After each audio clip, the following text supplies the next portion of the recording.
Mabuhay! Maraming salamat sa mga subscribers namin na walang sawang nanonood ng aming vlog.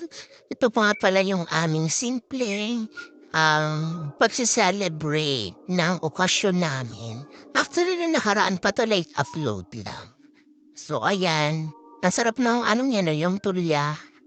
Mukha lang siya, konti lang mga ilang piraso lang mga siguro 6 na piraso lang nilagay namin dyan sa ramen. Tapos yun nga lang, sus, alam niyo bang nangyari? Puro taba yung amin nabili, pero okay lang kahit lumulutang sa mantika.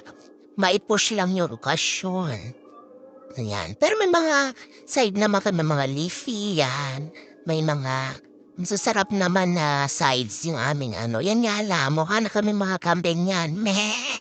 Kumbaga, sa dami ng mga halaman, mga gulay yan. Aking pa nga, sikiting na mga pamangkin, excited na kumain ng seaweed. Ayan, merong mga iba pang mga menu na malalantakan mamaya. Ayan, yung broth, tetestiyaan. Ayan, gusto niya daw nagbo-voluntaryo siya, gusto niya daw magluto. Ayan, kasamang kanyang mother. So, ayan pa. Yan, madali lang yan. Napakasarap ng ano yan.